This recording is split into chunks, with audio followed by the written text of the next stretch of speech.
Welcome to the shooting show, brought to you from the BASC Gamekeepers Fair at Canton Park. This week we've got a triple bill. We're back in Bavaria shooting boar, plus Byron's in Scotland at the Woodcock, and Tim Pilbeam takes us on an interesting coot shoot.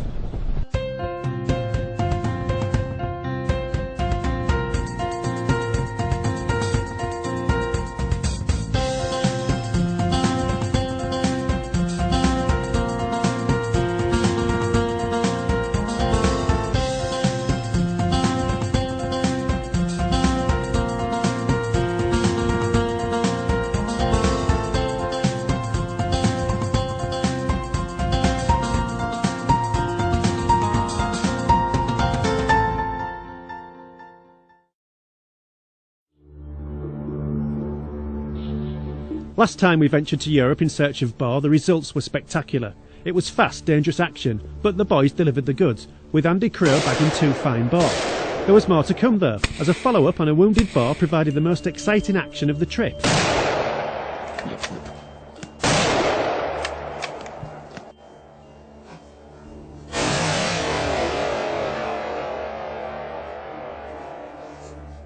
Back in Germany on another driven shoot by the same foresters, we are hoping for more of the same.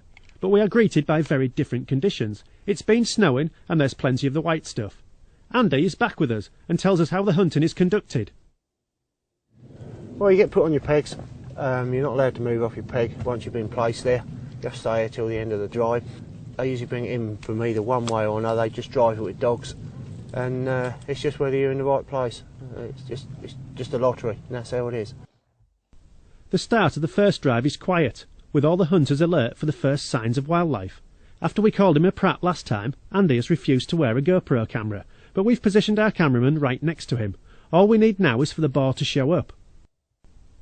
Soon enough the local fauna makes an appearance, but it's a roe deer flushed towards the waiting guns. Dodging between the trees, they look for a way through.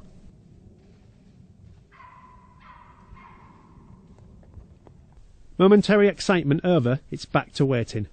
Andy and the other guns are poised and ready for the action to begin.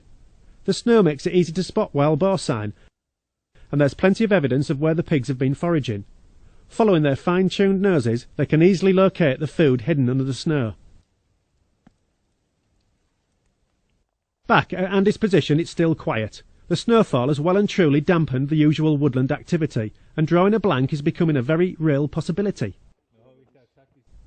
Then, down the forest track, we get a fleeting glimpse of movement. It looks like our waiting is about to be rewarded, but the boar go right past Andy's position and onto another gun just down the line.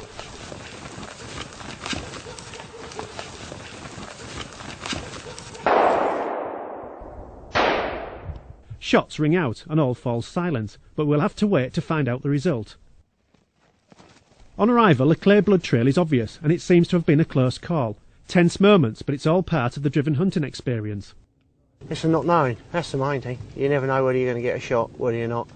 And seeing these animals coming through these woods, they go in a hell of a hurry. It's just the buzz of not knowing what's going to happen and what's coming around the corner, so that's the bit I like. The boar is down before our camera gets to it. Already shot in front by a German hunter and still going strong, it had passed within inches of an Englishman, who finished it at close quarters. Time for Jack, the gun in question, to breathe a heavy sigh of relief. Boar do take some stopping and can be lethal when wounded. So from you, Never mind, that's all right. you buy the beer. After Jack's negotiated who's buying the first round, there's time to inspect the beast more closely. It's come down at that angle, I think, from the other side. Yeah? I think so. You mean that's his exit wound? Because I was from his right-hand side, that's exit, yeah. I shot in from his right-hand side all the time. While the guns celebrate, Andy has found something else worth looking at. Evidence of where a bullet has passed through some brash before connecting. Shooting moving game through forestry is no easy task. Bigger is usually better when it comes to projectile choice. Greedy. Let's have a leg each, one either side, yeah. With the drive over, all that is left to do is get the carcass back to the vehicles before breaking for a well-deserved lunch. Our hopes are up for more action on the next drive.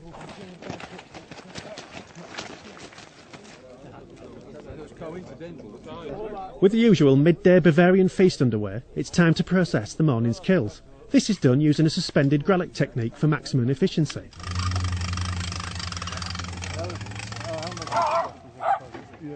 It's the classic Germanic approach at work once again. Everything is done by the book, quickly and effectively. There's a reason German hunting is so well respected.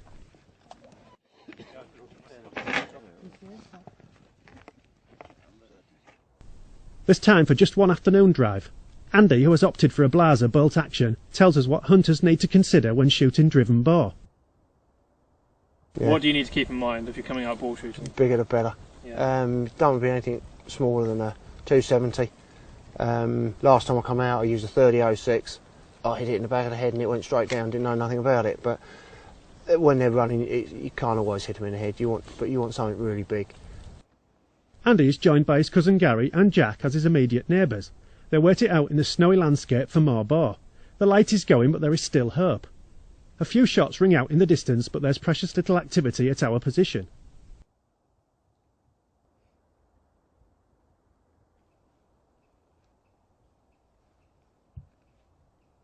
Last time I had an over and under, this time I've got a bolt action. I use rifle back home shooting rabbits and that's 1.7. I shoot quite a lot of rabbits on the move, but it's something that I do, but it's only through practice. It's something that if you are going to come out and have a go at it, it'd pay to go to a range and have some practice. It's not something you just pick up a rifle and go out and I'm going to shoot driven boar, because it's not as easy as that. You've got to know what you're doing. It's simple as that. The drive is over all too quickly, and Andy had to be content with watching his neighbours shoot. There are a few more pigs taken on this drive, and with the light fading, the hunters check out their hard-won prizes before heading out of the forest.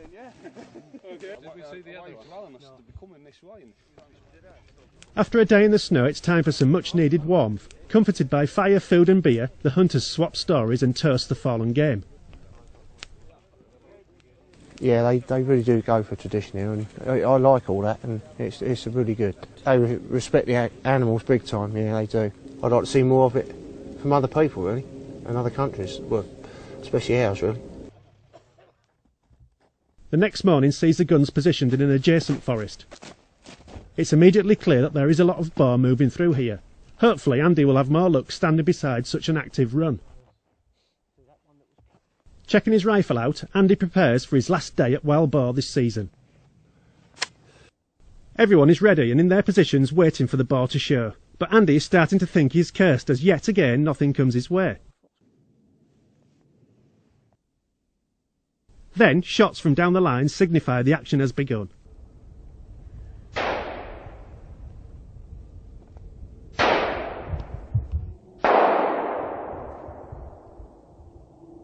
Andy spots the sounder through the trees. There are more than 20 of them, but they are a long way below, and unfortunately that's where they stay. Later he would find out that they ran straight towards his cousin. At least some luck stayed within the family.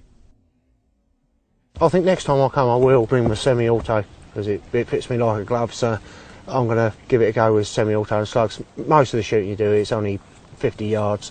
Well, you only had to shoot to 50 yards, so that's how it is. I'm going to give it a go with my auto next time. I haven't got anything this trip, but it's the way it goes. But I had a good trip last time, so I had a couple of nice ones last time, so I enjoyed that. So, but hopefully more luck next time. But Some tense action with a boar there, and now the shooting show news.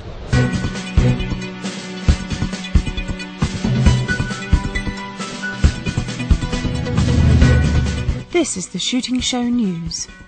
Early indications are that the 2013 roebuck season will be a marginal improvement on 2012. Many stalkers report that bucks' antlers have not cleaned yet, but in areas where bucks are ready, quality so far appears to be up. Despite this, yearling bucks are clearly down, leading some deer managers to cut their cull quotas for the year. Read about the latest heads every month in Sporting Rifle. Royal Mail is continuing to carry guns, ammunition and component parts in the post, but it has introduced new size limits that could affect the gun trade. Packages longer than 61 centimetres now have to be sent by parcel force, which incurs significant extra cost and can only be done from one RFD to another. so businesses that send gun barrels, for instance, by Royal Mail, could find themselves seriously affected. Bask said it was seeking a solution. Shoots in Gloucestershire and Somerset are gearing up for a nightmare summer, marked by trespass, squatting, intimidation and criminal damage. Animal rights activists have once again turned to serious disruption to try to stop the planned badger culls, targeting legitimate shooting and field sports activities as well as farmers. Since last week it has emerged that the Forehampton estate near Tewkesbury is likely to be a target of activists, who have already made thinly veiled calls online to disrupt keepering on the estate. More on the front page of Modern Gamekeeping, out this week. The RSPCA has lost its bid to overturn newspaper articles criticising its aggressive prosecutions.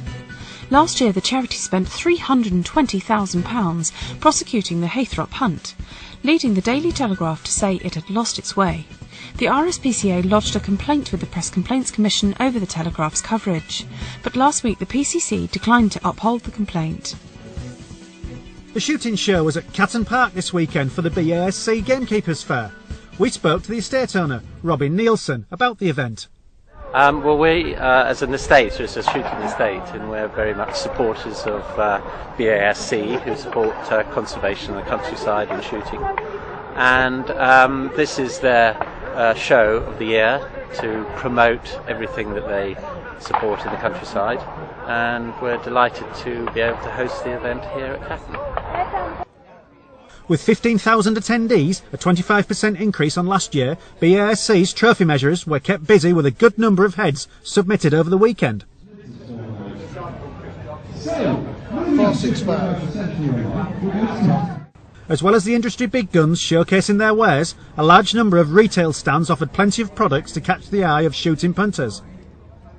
This is the Ogden's Raw Sack. This has been made specifically with deer stalking in mind. It's hard, it's tough, it's rugged, it will not break.